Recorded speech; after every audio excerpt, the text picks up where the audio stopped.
Welcome back to the deep dive. Today we are really strapping in. We're taking a high-velocity look at, well, one of the biggest power moves shaping up in the soap opera world. Absolutely. We're talking about Steffy Forrester's return. Exactly. The whirlwind return. Actress Jacqueline MacInnes Wood took her maternity leave, which, on screen meant Steffy had to leave L.A. Right. The cover story was she needed to decompress, which, given everything, wasn't entirely unbelievable. Not at all. But now she's back.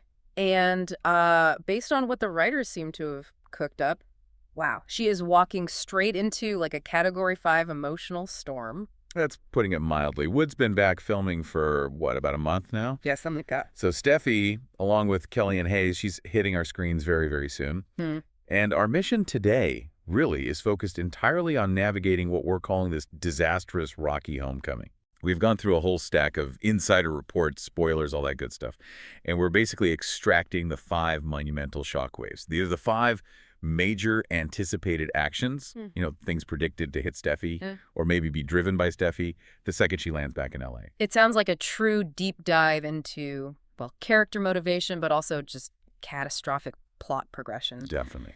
Because when you look at the material we've gathered, I mean, the list of conflicts she's walking into, it's brutal. It really is. She's facing this complex emotional reunion with her husband, Finn, who's hiding something massive. Then there's Luna. Oh, Luna Nozawa. The analysts we looked at repeatedly call her, like, a deeply disturbing presence, maybe even a murderous threat. Yeah, the term lunatic Luna keeps popping up in the source material. It's quite pointed. And then Sheila Carter is still lurking, presumably. Always. Plus the whole deception involving Dr. Lee Finnegan. Ken's mom, yeah.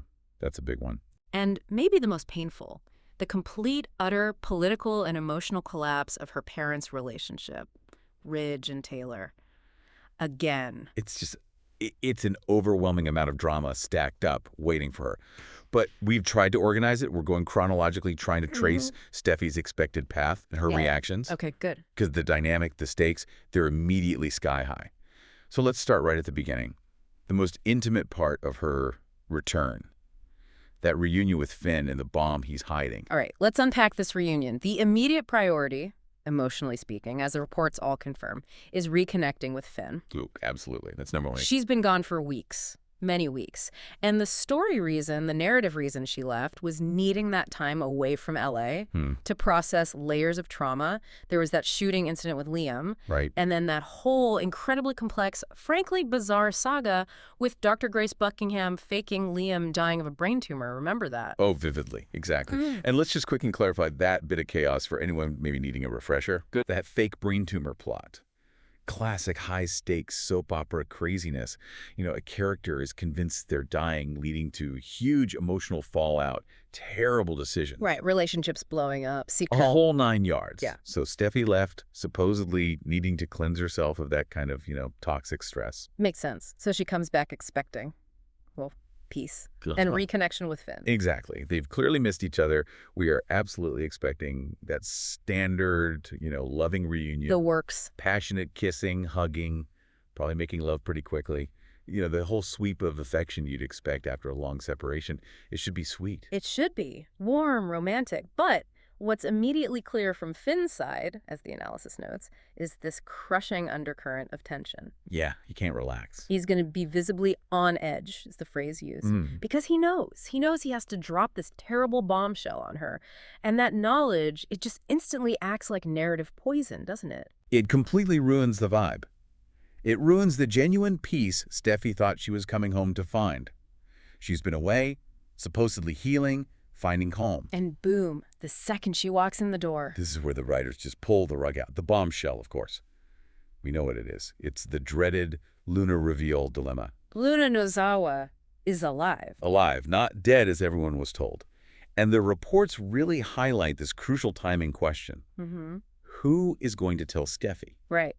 Does Finn do it, or does Ridge? It's a moral burden, isn't it? And frankly, nobody wants to carry it. Nobody wants to be the one to shatter Steffy's world the moment she gets back. Ridge's reluctance is specifically called out. Yeah, he apparently stated very clearly recently something like he didn't want to take Steffy's peace of mind away from her. Which suggests he might actively try to avoid being the messenger here. You know, every time Ridge delivers bad news, it just sets off this devastating chain reaction in the family. Always does. So the consensus, the hope, maybe, seems to be that Finn delivers the news. Which would be Yeah. hard. But maybe right. For Finn to tell her, it means he's prioritizing, I guess, marital honesty over temporary comfort. Even if it completely torches their romantic reunion. It's him stepping up, maybe. Maybe. But regardless of who breaks the news, the analysis of the situation is just grim. Utterly grim. Yeah. Any peace of mind Steffi managed to scrape together while she was gone, Gone. it's going to be instantly ripped away. That's the language used. It's a deliberate destruction of her brief moment of calm. Okay, wait. Let me just push back on that a little. Isn't that a bit, I don't know, dramatically lazy? How do you mean? Well, she just came back from this trip, this retreat, specifically designed for her to find inner peace, find strength. Shouldn't she show some resistance, some character evolution? Instead of just having her peace instantly obliterated the second she walks in, shouldn't she be a bit more resilient now? That's a really fair point. You'd hope for some growth. Mm-hmm. But the material we're looking at suggests the sheer emotional weight of this specific news just overrides any personal progress she might have made. What stands out in the phrasing is that finding out Luna is still among the living will instantly ruin the vibe. It's not just like inconvenient bad news. No, it's the return of a threat. A genuine threat. One Steffi believed was permanently neutralized, gone, dead. Yeah. We have to remember why Luna is seen as such a danger. Okay, remind us. Luna is the person responsible for a really vicious attack. And while the reports casually throw around lunatic, the reality is she committed a serious crime. Right, and she only got out because Bill Spencer pulled strings, used his influence, and got her a highly controversial pardon. Okay. So Steffi views Luna not just as someone who did a bad thing, but as an unstable, potentially violent presence that directly threatens her children. Kelly and Hayes. So the stakes aren't just, relationship drama. They're perceived physical security, her kids' safety. Exactly. Which explains the immediate reaction from everyone else, from Finn, from Ridge. The reports say they try to hide the truth. A conspiracy of silence. Pretty much. They want to hide it until Luna can hopefully be rearrested and put back safely in jail. It's this collective effort to protect Steffi from the knowledge itself. Manage the threat before she even knows it exists again. Precisely. But, and this is a big but, the underlying concern noted by the analysts is high skepticism that hiding it will actually work. Yeah, secrets don't stay secret for long on this show. Exactly. They call Luna's rearrest a long shot. It might not happen at all. Which suggests Steffi is walking into a situation where the threat isn't just alive, but free and potentially nearby. Which immediately pushes her into, well, her famous enforcer mode. Sets the stage perfectly for her next aggressive course correction, which starts with a confrontation. Okay, so if the first shockwave is that awful personal revelation from Finn or maybe Ridge, the second seems to be Steffi immediately shifting gears from personal shock to public confrontation. That's the prediction. And her target is none other than Finn's mother, Dr. Lee Finnegan. Yep. Steffi is predicted to basically march over to see Lee. No hesitation. And the reason is, well, it's simple. Deception. Pure, unadulterated deception. Lied. To everyone, specifically stating that Luna had died. Which, as you said, allowed people, especially Steffi, to breathe a sigh of relief, thinking they were finally free of that monster. That specific phrasing, free of that monster, really tells you how they viewed Luna. But let's dig into the fascinating hypocrisy here, because this is where Lie's own past actions come back to bite her, right? Oh, absolutely. It defines the betrayal. Steffi was reportedly thrilled before when Leah pulled a very similar stunt. When she secretly nursed Finn back to health after Sheila shot him, everyone thought Finn was dead. Exactly. And Steffi saw that eventually as this heroic, maybe slightly crazy, but ultimately justified act of motherhood and medical defiance, saving her son against all odds. Secretive, yes, but for a good reason in Steffi's eyes. That raises such a critical point about the, let's call it the soap opera moral code. Right? Yeah. Lee's medical secrecy. Celebrated when it saved Steffi's husband, Finn. But now, Steffi's going to be horrified, absolutely horrified, that Lee was doing the exact same thing, secret nursing, hiding the truth. But this time to save Luna. Exactly. For Steffi, the context flips everything. She sees Luna as this clear and present danger to her kids, to her family. So for Lee to use her medical skills, her penchant for secrecy, to protect Luna. It makes Lee, in Steffi's eyes, a massive co-conspirator. It's a fundamental betrayal of trust. Lee chose Luna's life, or at least Luna's freedom from immediate consequence, over Steffi's safety and peace of mind. Wow, okay. And then, just when Steffi thinks it can't get worse, Here comes the part where the narrative stakes get, quote, exponentially worse. Steffi finds out Luna is pregnant. Pregnant. With Will Spencer's child. Oh, Spencer's son, Will! Oh my God! That news just instantly complicates everything. It's not just a simple criminal problem anymore. No, it's a deeply complex family crisis. There's an innocent unborn baby involved now. Tethering Luna permanently to the Forrester, Logan, and Spencer family structures. Wow. Okay, so Steffi's immediate concerns, they must just Multiply rapidly. The reports suggest she'll be so worried about Katie Logan, Will's mom, of course, and Will himself, obviously. He's going to have this half-sibling with Luna as the mother. And Finn. And Bill. Them too. Finn because, well, it's his extended family mess now, via Lee. And Bill because, well, Bill's complicated relationship with everyone. This immediate expansion of potential victims, entangled parties. It makes it terrifying for her. Raises all sorts of questions about future custody battles, family gatherings. How do you manage that? You probably can't manage it neatly, which is why Steffi's reaction is predicted to be so extreme. But the material is very specific about someone she doesn't feel sorry for in all this. Yes. Bill Spencer, zero sympathy. Why? I mean, it's his grandchild Luna is carrying. That lack of sympathy is critical, and it's tied directly to their long, long, tumultuous history. Steffi will likely show absolutely zero mercy toward Bill. Why? Because he's the reason Luna's out in the first place. Exactly. In Steffi's mind, his action, getting Luna, using his power and influence, that is what set all this in motion. He enabled this entire mess. So this just reinforces Steffi's, historical resentment of Bill, his tendency to bend the law, bend reality, to suit his own will, regardless of the fallout for everyone else. Precisely. From Steffi's perspective, Bill is ultimately responsible for Luna walking free and creating this brand new crisis. Okay. And then her concern immediately pivots, right? Yes, yeah. to the child itself. Steffi will be horrified, they say, for the innocent little baby. Because it has a lunatic for a mother. That's the phrasing used again. This becomes the moral justification, or at least the emotional driver, that Steffi will use to frame her next plan, her most extreme plan of action. She feels she has to protect the innocent child from Luna. Which fuels her fury with both Lynn, for hiding Luna, and Bill, for letting Luna stay at his mansion instead of forcing her back to prison immediately. They endangered her family, and now they're endangering this unborn child who deserves, a stable environment. Exactly. And we can't forget Poppy Nozawa in this mess. Luna's mother. Right. How does Steffi feel about her? Even though Poppy is Luna's mother, the analyst suggests Steffi will likely still be hating on Poppy. Really? Why? Poppy didn't commit the crime. No, but according to the source's take on Steffi's mindset, Poppy is the reason Luna even exists and is part of her extended family now. Wow, that's harsh. So Steffi's just looking for a clean, permanent solution to this whole Luna problem. And Poppy, just by being Luna's mother, is sort of viewed as collateral damage. Part of the problem to be contained in this grand cleanup effort Steffi's about to launch. Okay, so Steffi's been hit with the news. Luna's alive. Lied. Luna's pregnant with a Spencer baby. She's furious. She's scared. She's fully brought up to speed on the absolute catastrophe that unfolded while she was gone trying to find peace. Luna alive, protected by Bill, pregnant. So her third major predicted action, according to the sources, is to clean house. That's the term used. Clean house. And the top priority on that cleaning list. Ensuring Luna Nozawa goes straight back to prison and never sees the light of day again. Full stop. Wow. So Steffi instantly transforms. She goes from the, the decompressing mother trying to heal, back to the fierce CEO, the enforcer of justice, the protector of the family, instantly. And this isn't just about, temporary justice, is it? It sounds more existential. Well, it's about existential security for her family. That's exactly right.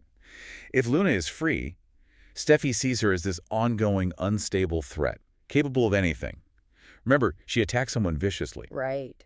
The reports even suggest her proposed immediate action is incredibly extreme, like pick up the phone just call the cops. Dialing 911 and instructing them with apparently zero hesitation, come take her away. Just like that. It's just point-and-click justice. Wow.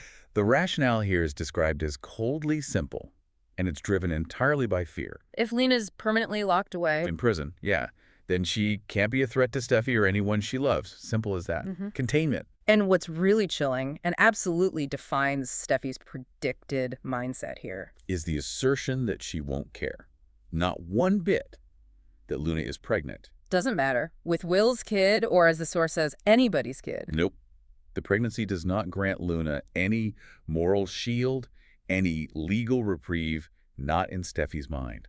It doesn't mitigate the threat Luna represents. Okay, so this is where we really have to talk about the full severity of Steffi's proposed plan. Her vision for Luna's future. It's not just, oh, she should serve some time. No, it's far beyond that. Yeah. It's a detailed, life-altering solution, as Steffy sees it. What is it? Her long-term plan, as outlined in the analysis, is both incredibly detailed and incredibly severe. Yeah. Steffy believes Luna can have the baby while incarcerated. In prison, okay. Then they can take it from her, the baby, and give it to somebody stable and sane to raise. Oh, my God. And Luna's personal outcome in this plan? Let me guess. Not good. She can spend the rest of her life behind bars. For That's the implication. This is the maximum security solution to what Steffy perceives as a permanent existential threat to the stability, the sanity, the safety of the entire family structure. She wants Luna gone. Forever. That's extreme. Even for this show, that feels incredibly dark. It is. The reports are essentially predicting Steffi transforms fully. Not just concerned mother, not just angry CEO. She becomes this vengeful force, seeking not just justice, but permanent banishment.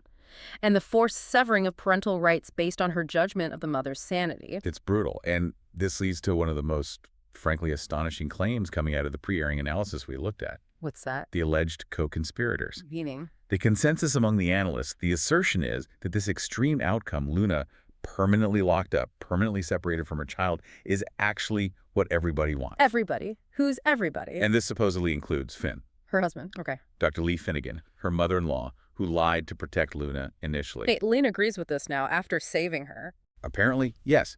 And get this. Even Papi Nozawa, Luna's own mother. Poppy wants her daughter locked up for life and her grandchild taken away. I find that hard to believe. It's a shocking claim, right? Mm-hmm. But that's what the analysis suggests. It completely changes the dynamic if true. It changes everything. If Steffi comes home ready to fight this absolutely draconian battle, and she finds out her husband, her mother-in-law, and Luna's own mother are secretly on her side, agreeing with this extreme plan. It transforms it, doesn't it? Yeah. It's not a Steffi solo rampage anymore. No, it becomes a unified, ruthless family mission. Wow. It speaks volumes, if true, about the level of collective fear and maybe disgust that Luna has generated among them. Well, they must see her as incredibly dangerous. If we connect this to the bigger picture, despite their, complicated personal histories with Luna like saving her, Poppy being her mother, Finn being related by marriage now, right? The family collectively views her as such a dangerous, unstable, violent element. Remember that monster label that they all agree on this extreme course of action? For the sake of the innocent child's future. And the family's long-term safety. For Finn especially, to agree to this about the mother of a child related to his family, it shows just how deep the fear must run. That Luna represents chaos itself, maybe. This collective agreement, if it holds, just solidifies Steffi's position, doesn't it? It empowers her. Absolutely. She'll feel justified, yeah. Vindicated even. And she will then presumably do everything in her power to ensure Luna is never in her family's lives ever again. Which sets up a massive conflict, doesn't it? Yeah. This will likely define the drama for the rest of the year. Steffi, possibly backed by Finn, Lai, and Poppy, versus Bill Spencer, the one person who is currently protecting Luna, keeping her out of prison, and who presumably will fight tooth and nail for his grandchild. Oh, this is going to be ugly. Okay, so now we have to shift gears pretty dramatically. We've dealt with the immediate physical threat, the Luna crisis. Right. Now we move to the family political earthquake, caused entirely by Steffi's father, Ridge. This is the fourth major shockwave predicted for her return. And this one is purely emotional, but maybe just as devastating. Absolutely. It's Ridge's betrayal of Taylor, her mother. And Steffi had such specific, happy expectations about this when she left, right? She did. She thought she was coming home to witness her parents, Ridge and Taylor, finally getting married. For real this time. She expected to see her mom finally get her happily ever after with Ridge, which is, a dream Taylor has chased for literally decades. Decades is right. It was supposed to be the culmination of everything. But the reality she walks into, it's just a crushing, immediate gut punch. Total opposite. Instead of a wedding, Ridge betrayed her mom, Taylor. Again. Broke Taylor's heart. Again. And shockingly left her for Brooke Logan. Yet again. It's the same old song, isn't it? The Bridge versus Tridge saga that has plagued this family forever. But this time, the sources emphasize the speed and the cruelty of it. That's what makes it so particularly egregious this time around. Exactly. The analysts really hammered this point home. Ridge instantly remarried Brooke. The same day he broke up with Taylor. Is that right? That's what the reports claim. Yeah. The very same day. Yeah. Which, that isn't just, indecision or a simple change of heart. No, that feels calculated. Brutal, like a deliberate finality to the breakup, leaving Taylor absolutely devastated. And leaving Steffi feeling, fooled. Betrayed herself, deeply insulted on her mother's behalf. This betrayal has to cut deeper than any professional slight, any business disagreement. Oh, for sure. Given Steffi's fierce, almost lifelong protectiveness of her mother. And her whole history of fighting for the Tridge pairing, believing in it. Steffi is predicted to go absolutely nuclear on Ridge. Nuclear, okay. For breaking the explicit promise. The promise he made not just to Taylor, but to Steffi as well. Ah, that's key. He promised Steffi he wouldn't hurt Taylor again. He did. Which makes this expectation for a nuclear reaction really crucial for the writers, narratively speaking. How so? The reports highlight this. If Steffi just wimps out on this confrontation. If she just sort of sighs and accepts it. Yeah. The way her brother Thomas was perceived to have done, maybe too quickly accepting Ridge, going back to Brooke, if Steffi does that, it would be seen as terrible writing. A betrayal of Steffi's established character. Completely. Steffi has a history of calling her father out, especially when it comes to Taylor. She doesn't just let things slide. She won't allow this to be swept under the rug. No way. So the expectation for a full-scale emotional explosion is massive. Because Ridge didn't just break up with Taylor. He swore he would not break her heart again. A sacred vow. That Steffi witnessed. Yeah. Relied upon. Before she left town, this was supposedly settled. So that broken faith, that's what Steffi will latch onto. That's the prediction. Demanding to know how he could so swiftly, so cruelly, just discard that commitment to her mother. After everything. Okay. And what does the aftermath look like for Taylor and Steffi? Well, the official spoilers seem to confirm the immediate fallout. Steffi will be spending significant time, quality time, supporting and comforting Taylor. Who is, quote, nursing her broken heart. Exactly. While Taylor is reeling from this, Ridge apparently confirms his intent to spend forever with Brooke. It's done, decided, final. So Steffi returns home to find her mother utterly devastated, maybe questioning everything. And her father, having broken faith, not just with Taylor, but arguably with the entire Forrester side of the family that rallied around the idea of him finally choosing Taylor. This just ensures Steffi is going to be deeply entrenched in the anti-Ridge Brooke camp for the foreseeable future, doesn't it? Oh, absolutely. The battle lines are drawn yet again. All right, so Steffi's faced Finn's anxiety, Lie's lie, Luna's impossible return, the pregnancy bombshell, and Ridge's ultimate betrayal of Taylor. It's a lot. It's an avalanche of negativity. So it's actually deeply refreshing to turn to the fifth and final predicted action area, which, thankfully, seems to be mostly on a positive note. Mostly, yes. A little bit of light, maybe. Steffi's final necessary action, based on the reports, is checking in with Liam Spencer. Her ex, Kelly's father. Why is this a priority amidst all the chaos? Well, it feels like a mandatory check-in, doesn't it? To clear the air, make sure things are okay on that front. She needs to see how Liam is really doing. Especially since the whole awful crisis, as the source puts it, involving Dr. Grace Buckingham. Right, faking the Liam dying of a brain tumor thing. That was the absolute peak of the drama right when Steffi initially left. So she needs assurance that her children's father is, stable, healthy, back on his feet emotionally. Exactly. And the outcome here, it is indeed positive, according to the analysis. Good news for once. Steffi will apparently see that Liam is doing great now, that he seems to have a new lease on life, which must be a relief. Huge relief. It's one of the few pieces of good, stable personal news she receives the moment she gets back. Something is okay. And what's seen as uniquely positive, specifically from Steffi's perspective, is the state of Liam's romantic life. What about it? She will apparently be happy to find out that Hope and Liam are reconciling, that they're back together, or at least solidly heading that way. Lope is back on. Seems so. Which also confirms that the engagement between Hope and Carter Walton is officially off. Done. Okay, that makes perfect sense, given Steffi's history and perspective. Right. The reports indicate Steffi never liked Hope being with Carter anyway. Why not? Carter's generally a good guy. True. But Steffi tends to prefer the familiar, even if it's complicated. The dynamic of Hope and Liam being together, it keeps the family structure, particularly around the shared kids, predictable. Less external drama involving non-family members, maybe? Carter was an outsider in that dynamic. Exactly. Seeing Hope and Liam back on track is likely a relief for Steffi. It minimizes potential drama on that specific front, at least for now.